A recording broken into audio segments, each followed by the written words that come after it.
हरे Krishna. Good morning everybody. आप सभी आज भगवत गीता के बारे में जानने के लिए मेरे इस चैनल पे आए हैं। आप सभी का स्वागत है। दोस्तों, भगवत गीता की ज़रूरत क्यों है, क्यों जानना है? इसलिए जानना है क्योंकि भगवत गीता किसी धर्म से रिलेटेड नहीं है। भगवत गीता इंसानी जीवन को कैसे उच्चतम स्तर पे पहुंचा जाए उसकी जानकारी देती है। क्योंकि आज से 5000 साल पुराना ये ज्ञान है जो कि भगवान श्री कृष्ण के श्रीमुख से स्वयं अर्जुन को दिया गया। उस समय हिंदू मुस्लिम या ये इस तरह के जात पात के बंधन हमारे नहीं थे। उस समय सिर्फ वर्ण संस्था थी कि ब्राह्मण, क्षत्रिय, वैश्य एंड शूद्र जो बहुत ज़्यादा ज्ञानी होते थे, पंडित होते थे, विद्वान होते थे, वो ब्राह्मण होते थे। सभी उनकी पूजा करते थे। क्षत्रियों का एक ही काम होता था, सबकी रक्षा करना। वैश्य सारा बिजनेस, व्यापार, इन सभी चीज़ों को देखते थे और शूद्र सभी की सेवा करने का काम करते थे।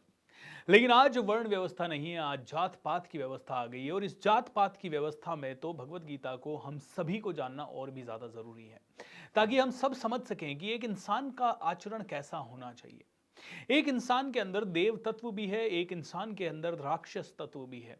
और अगर हम में से हर एक इंसान ने अपनी देव प्रवृत्ति को पोषित करना शुरू कर दिया तो हम सभी इस दुनिया में इसी जगह स्वर्ग बना लेंगे।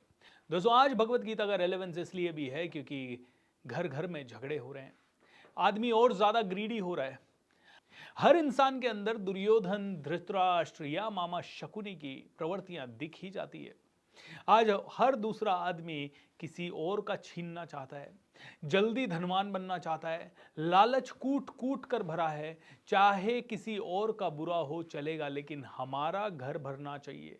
भ्रष्टाचार बढ़ रहा है, बहुत सारी तकलीफें बढ़ रही है। इसीलिए दोस्तों, आज भगवत गीता का ज्ञान और भी ज्यादा रेलेवेंट है। एक छोटी सी कहानी सुनते हैं। कहानी ऐसी है कि एक जहाज था, समुद्र से जा रहा था एंड अचानक से बहुत ज्यादा तूफान आ गया। अब ये जहाज काफी सालों से जाता था, 10-20 सालों से जाता था। कुछ ऐसे यात्री थे जो बार बार जाते थे और उन्होंने कई ऐसे तूफान देखे थे।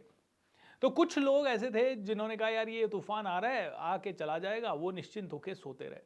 कुछ ऐसे इंसान थे। कुछ ऐसे इंसान थे जो तूफान को देख के बहुत ज्यादा घबरा गए और वो पैरालाइज हो गए, डर गए, बहुत ज्यादा रोने लगे, चिल्लाने लगे, अब क्या होगा, कैसे होगा। And they became burden for everybody. कुछ ऐसे लोग थे जिन्होंने देखा, अरे कई लोग पैरालाइज्ड हैं, कई लोग सोए हुए हैं, ये सही समय है उनकी कैबिनों से उनका सामान चुराने का। कुछ लोग ऐसे थे जो इतने ज्यादा भयभीत हो गए थे कि यार अब तो हम डूबने वाले हैं, और वो खुद ही जहाज से कूद गए। कुछ लोग ऐसे थे जो सिर्फ अपने बच्चों के और अपने सुरक्षा में लग गए। अरे यार मैं कैसे सुरक्षित हो जाऊं, तो जो उनको सुरक्षा का मिला उसको समेट लिया, उसको ले लिया, ट्यूब वगैरह, रस्सी वगैरह पकड़ लिया। लेकिन 2% लोग ऐसे थे जिन्होंने समझ लिया सिचुएशन को और वो सबके बचाव और राहत कार्य में लग गए। वो जानते थे कि ये तूफान भयंकर हुआ तो सब मारे जाएंगे, और उन्होंने जहाज को सुरक्षित करना शुरू कर दिया। उन्होंने सभी को फ्लोटिंग जैकेट देना शुरू कर दिया ना, रस्सी वस्सी पानी में उतारना शुरू कर दिया, बोट्स को पानी में उतार दिया जिससे कि लाइफ बोट्स वगैरह के थ्रू बचाया जा सके लोगों को। 2% लोग। दोस्तों, अब इसी कहानी को हमारे इस जीवन से जोड़ते हैं। आज भी हम तूफान में फंसे हुए हैं। ये तूफान है आधुनिकता का तूफान, ये तूफान है कलयुग का तूफान। और इस कलयुग के तूफान में कुछ लोग निश्चिंत होकर सो रहे हैं। उन्होंने कहा ठीक है, ऐसे ही चल रहा है, चलता रहेगा, कोई मरेगा कोई जिएगा। उनको किसी को कुछ नहीं पड़ी, वो सिर्फ अपने ऐशो आराम के लिए जी रहे हैं। उन्हें समाज के लिए कुछ नहीं करना, दुनिया के लिए कुछ नहीं करना, वो निश्चिंत हैं, वो बस जी रहे हैं। कब जिएंगे कब मरेंगे उन्हें पता नहीं।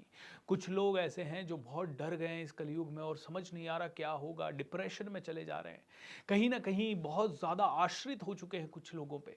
कुछ लोग ऐसे हैं जो देख रहे हैं, अच्छा ये कलयुग का मामला है ना, इसका भी हड़प लो उसका भी हड़प लो। तो आज कई भाई अपने भाई की ज़मीन हड़पने में लगे हैं और कई अपने पुराने पुरखों की ज़मीन हड़पने में लगे हैं। दोस्तों, कोई दूसरे का हड़पना चाह रहा है, कोई बस अपने बच्चों को खिलाना पिलाना और उनको बड़ा करना चाह रहा है। कुछ लोग ऐसे हैं जो कि इस परेशानी को झेल नहीं पा रहे और सुसाइड कमिट कर रहे हैं। बस कुछ ही लोग ऐसे हैं जो शायद दुनिया को बचाने में लगे हुए हैं, समाज के लिए कुछ कर रहे हैं, देश के लिए कुछ कर रहे हैं, कुछ नया करना चाहते हैं। ये सिर्फ 2% लोग हैं। आज भगवत गीता के ज्ञान की और भी ज्यादा रेलेवेंस इसलिए भी है ताकि ये 2% बढ़ के 3 हो जाए, 4 हो जाए, शायद 5 हो जाए। अगर ये 2% बढ़ के 3% भी हुआ ना तो बहुत बड़ी जीत होगी। भगवत गीता के अध्याय पहले में अर्जुन का विषाद योग है। अर्जुन भगवान श्री कृष्ण को कहता है, भगवान श्री कृष्ण दोनों सेनाओं के बीच में मेरा रथ लेके जाइए, मैं देखूं तो सही मुझसे लड़ने कौन आया है। और अर्जुन ने जैसे ही कहा तो भगवान ने कहा बिल्कुल अर्जुन, नो प्रॉब्लम। अब भगवान खुद अर्जुन का रथ हाँक रहे हैं और दोनों सेनाओं के बीच में खड़ा कर रहे हैं। और जैसे ही अर्जुन ने निगाहें घुमाई, अर्जुन के हाथ से गांडीव छूटने लगा, अर्जुन पसीने पसीने हो गया। अर्जुन ने कहा ये क्या कर रहा हूं मैं, किससे लड़ रहा हूं, किससे लड़ूंगा। दोस्तों कहीं ना कहीं ये गीता का ज्ञान हमारे लिए है, क्योंकि हम भी वैसे ही अर्जुन हैं जो कहीं ना कहीं भय में हैं, कहीं ना कहीं चिंता में हैं, अवसाद से ग्रसित हैं, अपनी शक्तियों को भूल रहे हैं, अपनी ताकत को भूल रहे हैं। हमें समझ नहीं आ रहा कहां लड़ें कहां नहीं लड़ें, कितना लड़ें कितना नहीं लड़ें। हम पावरफुल हैं, हम बहुत ज्यादा जबरदस्त हैं, लेकिन कहीं ना कहीं कंफ्यूज्ड हैं। अर्जुन कंफ्यूज हो गया, एकदम से ब्लैंक हो गया। किससे लड़ूं मैं, किससे लड़ूं, क्यों लड़ूं। अरे मेरे पितामह, मेरे गुरुदेव, मेरे कजन ब्रदर, सारे के सारा तो मेरा कुटुंब है, मेरे लोग सामने खड़े हैं। आज दोस्तों आप भी कुरुक्षेत्र में खड़े हो। आज आपको आगे बढ़ना है, आज आपको आगे बढ़ना है। हजारों दुविधाएं सामने हैं, हजारों कंफ्यूजन सामने हैं, और उन कंफ्यूजन्स के कारण 90% लोग आगे नहीं बढ़ पा रहे। कंफ्यूजन क्या है? कंफ्यूजन ये है कि काम में पूरी तरह से मन लगा लें तो कहीं ना कहीं परिवार पे से ध्यान हट जाता है। कहीं परिवार और काम को पकड़ने की कोशिश करते हैं तो स्वास्थ्य बिगड़ जा रहा है। स्वास्थ्य पे ध्यान लगाने की कोशिश कर रहे हैं तो समाज छूट रहा है। समाज पे ध्यान लगाने जा रहे हैं तो कमाई छूट रही है। करे क्या? समझ तो आ रहा है कि दुनिया के लिए काम करना है, समझ तो आ रहा है समाज के लिए काम करना है, लेकिन कैसे करें, कैसे धन कमाएं, कितना धन कमाएं। धन कमाने के लिए भी कई लोग तो गलत रास्ता अपना रहे हैं। क्या हम भी गलत रास्ता अपनाएं? और जो गलत रास्ता अपना रहे हैं उनके खिलाफ लड़ाई करनी है, वो लड़ाई कैसे करें? आज राजनेता सामने हैं, बड़े बड़े ज्ञानी महात्मा सामने हैं, उनके साथ कैसे लड़ाई करें, दुविधा है। बट एक फर्क है अर्जुन में और हम में। अर्जुन को जब कंफ्यूजन आया, अर्जुन ने अपना अहंकार बीच में नहीं लाया कि मैं तो दुनिया का सर्वश्रेष्ठ धनुर्धर हूं, मैं पुरुष हूं, मैं घबराने वाला नहीं हूं, मैं देख लूंगा, मैं अपने कंफ्यूजन को खुद हैंडल करूंगा। नहीं, अर्जुन ने भगवान को पुकारा। अर्जुन ने भगवान को पुकारा, भगवान से संवाद किया, भगवान से प्रश्न पूछे।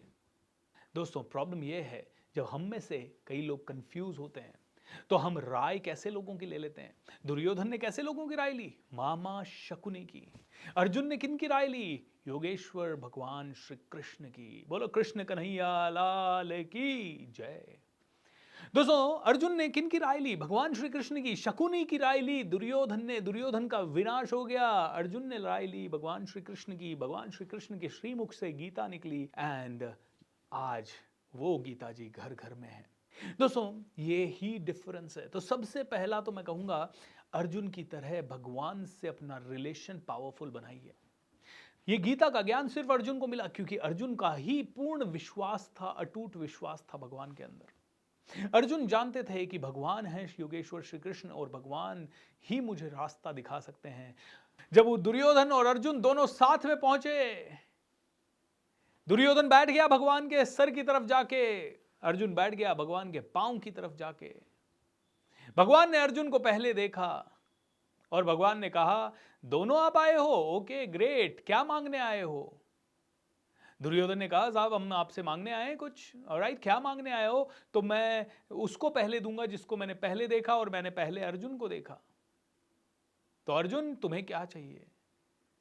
तो भगवान मुझे तो आप चाहिए। दुर्योधन बड़ा प्रसन्न हुआ, बहुत प्रसन्न हुआ। अरे ये अकेला कृष्ण, ये क्या हेल्प करेगा? बड़ा प्रसन्न हुआ और बोला, हाँ ठीक है, अगर अर्जुन को आप चाहिए तो आप अर्जुन के साथ जाइए, बट फिर मुझे 11 अक्षौहिणी सेना दे दीजिए।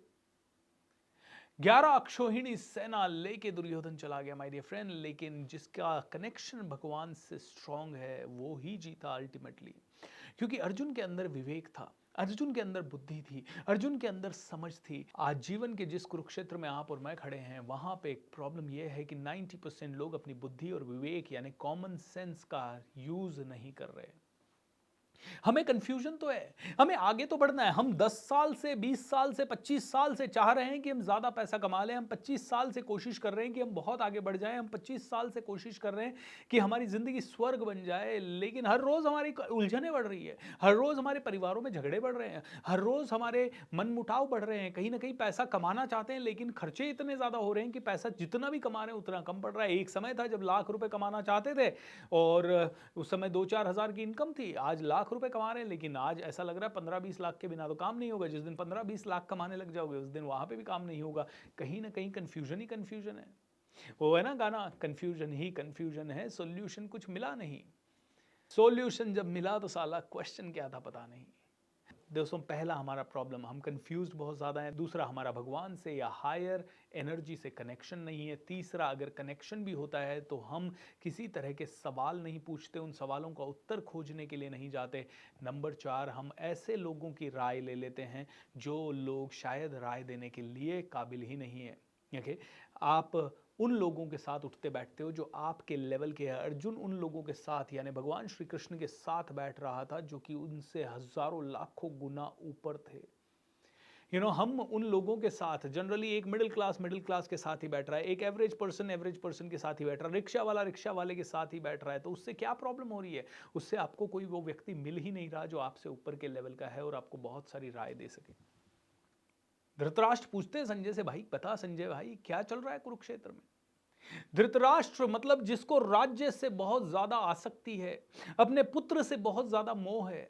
गीता के पहले अध्याय के हिसाब से सबसे बड़ा प्रॉब्लम है ये मोह, राग और फिर दुख, कहीं ना कहीं संताप।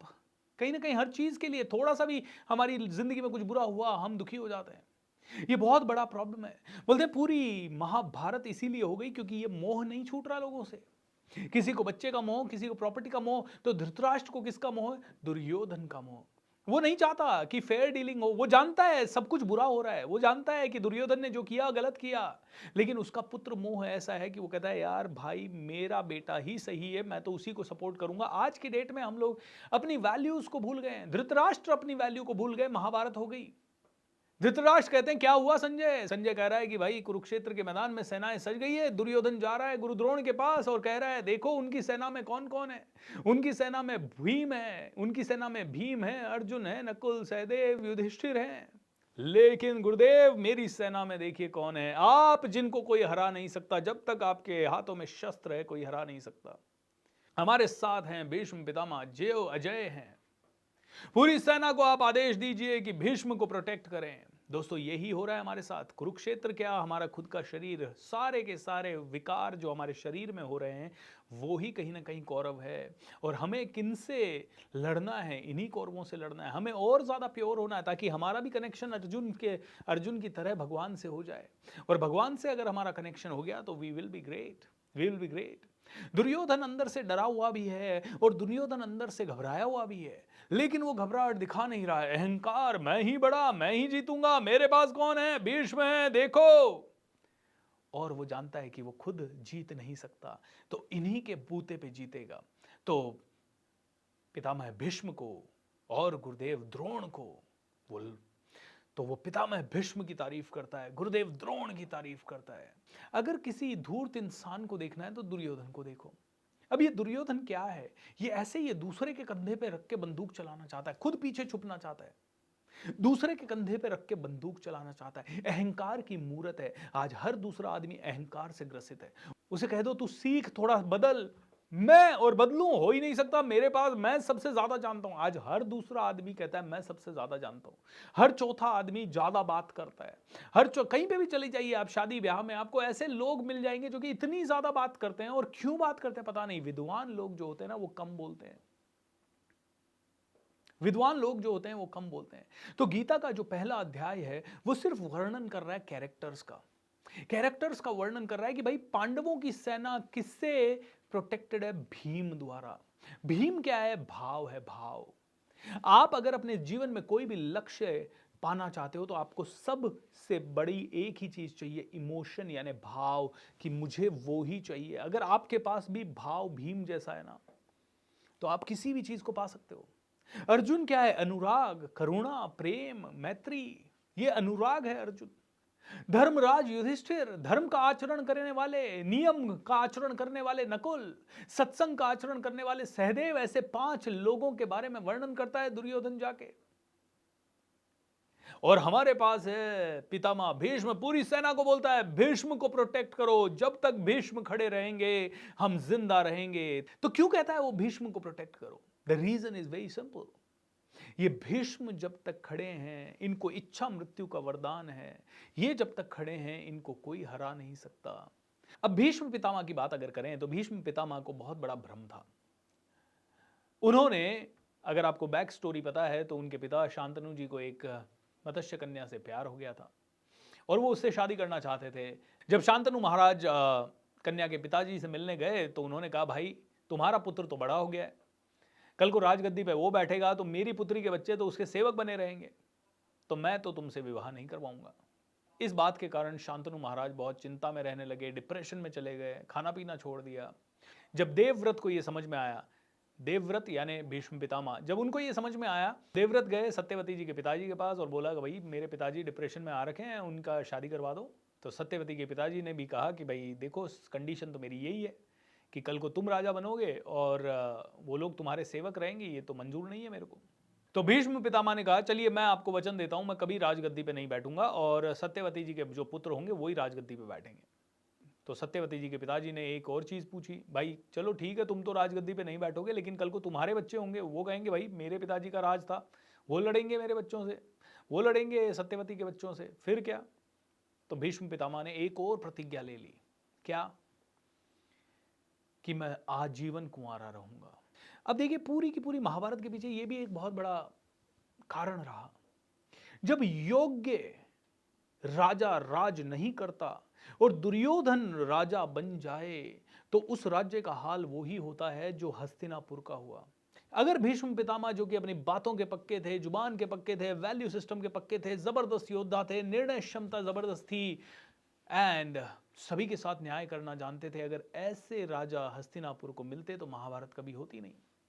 लेकिन कई बार हमारे मूर्खता में हम ऐसी गलतियां कर बैठते हैं, हमारे भ्रम में ये ऐसी गलतियां कर बैठते हैं कि मेरी इस गलती से सब कुछ फ्यूचर में सही होगा। तो कहते हैं जहां पे भी भ्रम रूपी भीष्म जिंदा है ना, वहां पे आप बुरी ताकतों को नहीं हरा सकते। आज हम सब कुछ अच्छा काम करना चाहते हैं, लेकिन हम भ्रम में, क्या पता अच्छा होगा नहीं होगा, तो बुराई हम पे हावी हो जाती है, पॉलिटिक्स हम पे हावी हो जाती है, दूसरा पक्ष जो बुरा पक्ष है वो हम पे हावी हो जाता है, क्योंकि हम भ्रम में, हम भ्रम में हैं और उनको भी भ्रम है कि वो जो कर रहे हैं वो अच्छा है, वो जो कर रहे हैं वो भी विनाश है और हम जो कर रहे हैं वो भी विनाश है। हमें भ्रम है कि सब कुछ अच्छा होगा, कोई ना कोई अच्छा करेगा, और हम कहते हैं पॉलिटिक्स से दूर रहो, हम कहते हैं युद्ध से दूर रहो। श्री कृष्ण अर्जुन को कहते हैं भाई युद्ध में जा जा, उठा धनुष उठा, अरे लड़ इन लोगों से, ये तेरे अपने नहीं है, ये लड़ तू, अभी तू युद्ध के मैदान में खड़ा है। अर्जुन तू नहीं लड़ेगा तो भी प्रॉब्लम होगा, तू लड़ेगा तो भी प्रॉब्लम होगा, उठ खड़ा हो। तो मेरे भाई अर्जुन खड़ा हो, उठ युद्ध कर, ये भ्रम में नहीं, जिंदगी में कॉन्फिडेंस से आगे बढ़। भ्रम नहीं चाहिए, भ्रम को मिटा दे। जो ताकतें तुझे रोकने के लिए आए सामने, अगर तू धर्म के रास्ते पे चल रहा है तो तुझे लड़ना होगा। तो दोस्तों, युद्ध लड़ना होगा, भ्रम को मारना होगा, क्योंकि कंफ्यूजन की स्थिति में ये अर्जुन आया हुआ है। इस अर्जुन को अपना कंफ्यूजन हटाना होगा और गीता के सारे अध्याय एक एक क्रम में आपके सारे कंफ्यूजन का आंसर देते जाते हैं, सारे सवालों का जवाब देते जाते हैं। तो ये सबसे पवित्र ज्ञान में से एक है जिसमें आपको हर चीज़ का सोल्यूशन मिलेगा। गोल रखना चाहिए, नहीं रखना चाहिए, कितना रखना चाहिए, कितना नहीं रखना चाहिए, पैसा कितना कमाना चाहिए, कितना डोनेट करना चाहिए, मैं पैसा कमाऊं या नहीं कमाऊं, अरे मैं कमाऊंगा तो भी फ्यूचर में मेरा क्या होगा, मेरे बच्चों के लिए कितना करूं और मेरे बच्चों के लिए कितना छोड़ के जाऊं, कितना समाज में दान देके जाऊं, देके भी जाऊं या नहीं देके जाऊं, अरे मैं बहुत ज्यादा पुरुषार्थ करूं या पराक्रम दिखाऊं या नहीं दिखाऊं। लेकिन पराक्रम दिखा के होगा क्या? आज मैं डिप्रेशन में चला जाता हूं, नेगेटिविटी में चला जाता हूं, अवसाद में चला जाता हूं, पूरी जिंदगी चारों तरफ कहीं ना कहीं कंफ्यूजन, प्रॉब्लम्स, टेंशंस, थकावट, गिरावट, बहुत सारी बीमारियां, ये सभी इंसान की जिंदगी में आ रही है। आज तो ये ज्ञान और ज्यादा रेलेवेंट है, आज तो ये ज्ञान बहुत ज़्यादा रेलेवेंट है। गुरु द्रोण बड़े सच्चे गुरु थे, लेकिन एक दिन क्या हुआ कि अश्वत्थामा राज परिवार के बच्चों के साथ खेलता था, तो अश्वत्थामा ने एक दिन घर आके जिद की कि भैया मुझे तो दूध चाहिए। अब गुरु माँ जो थी वो कैसे समझाए बच्चे को, तो उन्होंने एक पानी में ना थोड़ा सा आटा घोल दिया और वो सफ़ेद कलर का हो गया और वो अश्वत्थामा को पिला दिया। ये जब गुरुदेव ने देखा तो गुरुदेव ने कहा यार ये तो बहुत गलत है। तो गुरु द्रोण ने कहा भाई अब बच्चे को तो ऐसे नहीं देख सकता मैं। अब देखिए गुरु द्रोण जैसे व्यक्ति को इतनी आसक्ति हो गई, इतना मोह हो गया अपने बच्चे से कि अब बच्चे की वो दरिद्रता नहीं देख पा रहे। अब वो भूल रहे हैं अपना अपना पूरा का पूरा ब्रह्म ज्ञान, और पूरा ब्रह्म ज्ञान भूल के द्रुपद जी के दरबार में चले गए। द्रुपद राजा उनके साथ पढ़े हुए थे, तो उन्हें लगा कि राजा मुझे बिठाएगा, बराबर में गद्दी पे बिठाएगा। राजा ने उनको राज दरबार में पूछा क्या चाहिए। गुरु द्रोण को अपमान लगा, और उन्होंने अपमान लगा इसीलिए वहां से वापस चले आए और एक कसम खा के आए कि तुझे मिट्टी में मिलाऊंगा। अब गुरुदेव द्रोणाचार्य जैसा विद्वान गुरु आसक्ति या मोह के कारण अपना आचरण किस लेवल पे ले जाता है कि जो गुरु हमेशा निस्वार्थ भाव से शिक्षा दिया करते थे, उन्होंने राज परिवार को शिक्षा देना शुरू किया, और एक ही मोह था उनका कि एक तो पैसा मिले और मेरा बेटा अच्छे से पले, और दूसरा मैं द्रुपद को जंजीरों में बांध के कैद करूं। दोस्तों अगर हम डिटेल में समझे तो सबका सबका मूल कारण एक तो राग, और राग से पैदा हुआ द्वेष। और भगवत गीता में पूरे 18 अध्यायों में यही सिखाया गया है कि इस राग और द्वेष के बंधन से कैसे छूटें, कैसे छूटें ये कर्मों के बंधन से, कैसे कर्मों के फल को अपना फल ना कहें। गुरु द्रोणाचार्य जैसे व्यक्ति, भीष्म पितामह जैसे व्यक्ति, इतने महापुरुष थे ये लोग, इनके छोटे से मोह के कारण इतना बड़ा संग्राम हो गया कि एक बार को तो पूरी पृथ्वी से लोग विलुप्त हो गए। तो हमारे मोह से क्या क्या हो रहा है आज ये जो कलयुग है, इसमें तो भगवत गीता और भी ज्यादा रेलेवेंट है। अर्जुन कहता है भगवान मैं किससे लड़ूं, किससे लड़ूं, सामने सब मेरे अपने खड़े हैं। ये मर जाएंगे तो मैं राज्य कैसे भोगूंगा, ये मर जाएंगे तो हमारी स्त्रियों का क्या होगा, स्त्रियां दूषित हो जाएगी, स्त्रियां दूषित हो जाएगी तो वर्ण संकर होगा, वर्ण संकर होगा, वर्ण संकर होगा तो कहीं ना कहीं संस्कार नहीं रहेंगे, फिर तो पूरी की पूरी पृथ्वी में ही बहुत ज्यादा विकार आ जाएंगे, बहुत प्रॉब्लम्स हो जाएगी। तो मेरा लड़ना क्या उचित है? क्या मैं लड़ूंगा और उसके बाद मैं बहुत ऊंचाई पे पहुंच भी गया तो मैं खुश रहूंगा? मैं किस राज्य को भोगूंगा? मैं कैसे खुश रहूंगा? दोस्तों क्या आज ऐसे ही कंफ्यूजन हमारे नहीं है? कभी हम किसी व्यक्ति को शमशान में जाते हुए देखते हैं तो हमें लगता है यार क्या लेके आए थे, क्या लेके जाओगे। और फिर कभी हमें लगता है किसी को बहुत अमीर बनता हुआ तो हमें लगता नहीं हम उसी की डायरेक्शन में भागेंगे। हमें पता ही नहीं है हमारा सही डायरेक्शन क्या है, हमें पता ही नहीं है हमारा पर्पस क्या है, हमें पता ही नहीं है हमारे जीने का उद्देश्य क्या है, हमें पता ही नहीं। जैसे अर्जुन को नहीं पता कि इस युद्ध का उद्देश्य क्या है, वैसे ही हमें नहीं पता कि हम क्या कर रहे हैं, क्यों जी रहे हैं, कितना खा रहे हैं, कितना मर रहे हैं। भगवत गीता के पहले अध्याय को अगर आप ढंग से समझो तो एक छोटा सा निष्कर्ष और निकलता है। क्या फर्क है इंसान में और पशु में? इंसान भी सांस लेता है, पशु भी सांस लेता है, इंसान भी बच्चे पैदा करता है, पशु भी बच्चे पैदा करता है, इंसान भी अपने बच्चों को दूध पिलाता है, पशु भी अपने बच्चों को दूध पिला के बड़ा करता है। बस पशु घर वर बना के नहीं रह पाता तो वो छोटा मोटा कुछ अपना इधर उधर ठिकाना ढूंढ लेता है किसी पेड़ के नीचे एंड ऑल, और प्रकृति उनके बच्चों को थोड़ा और सपोर्ट कर देती है। लेकिन क्या इंसान ऐसा नहीं था? आज से हजारों साल पहले इंसान भी जंगलों में रहता था, इंसान भी इतना ज्यादा विकसित नहीं था। तो क्या फर्क है इंसान और पशु में? जो सारे काम इंसान कर रहा है वही सारे काम पशु कर रहा है। और जब इंसान और पशु के सेम कार्य हैं तो फिर इंसान होना पशुओं से श्रेष्ठ कैसे हुआ? और इंसान अगर पशुओं से श्रेष्ठ है तो वो श्रेष्ठ कार्य क्यों नहीं कर रहा? और कौन से हैं वो श्रेष्ठ कार्य, कौन से हैं वो श्रेष्ठ कार्य, ये गीता के आगे के 17 अध्याय में आपको सिखाया गया है। किस तरह से कर्म करना चाहिए, किस तरह से आपका आचरण होना चाहिए, सभी चीजें जानने के लिए दोस्तों रोज मुझसे जुड़े। 18 अध्याय भगवत गीता के आप सभी के लिए हैं। सो हर एक अध्याय में एक न एक सवाल का जरूर जवाब मिलेगा, एंड उम्मीद करता हूं कि इस भगवत गीता को आप अच्छे से समझ पाएंगे। मैं अंत में आपको यही कहूंगा, मुझे कोई श्लोक बोलना नहीं आता, मैं कोई बहुत बड़ा पंडित नहीं हूँ, ना मैंने भगवत गीता का बचपन से स्कूलों में या घर में अध्ययन किया है। लेकिन हाँ, थोड़ा थोड़ा जो मुझे समझ आई भगवत गीता, मुझे ऐसा लगता है कि मुझे काफ़ी कुछ समझ में आई, और जो काफ़ी कुछ मुझे समझ में आई है वो मैं आपको बताने का प्रयास कर रहा हूँ। और आपको ये कैसी लग रही है, आपको ये पहला अध्याय का वर्णन कैसा लगा, इसे प्लीज़ आप चैट विंडो में ज़रूर बताएं। इसके बारे में प्लीज़ आप नीचे कमेंट ज़रूर करें एंड हम सभी के साथ शेयर करें। देखिए भगवत गीता पे बहुत सारी टीकाएं लिखी गई है, बहुत सारे लोगों ने भगवत गीता का अलग अलग तरह से चित्रण किया है। ये मेरा तरीका है, I am sure you will like it. And इस चैनल को सब्सक्राइब कर लीजिए, ज़्यादा से ज़्यादा लोगों के साथ इसे शेयर कीजिए। आइए मिलते हैं सेकेंड अध्याय में। Thank you.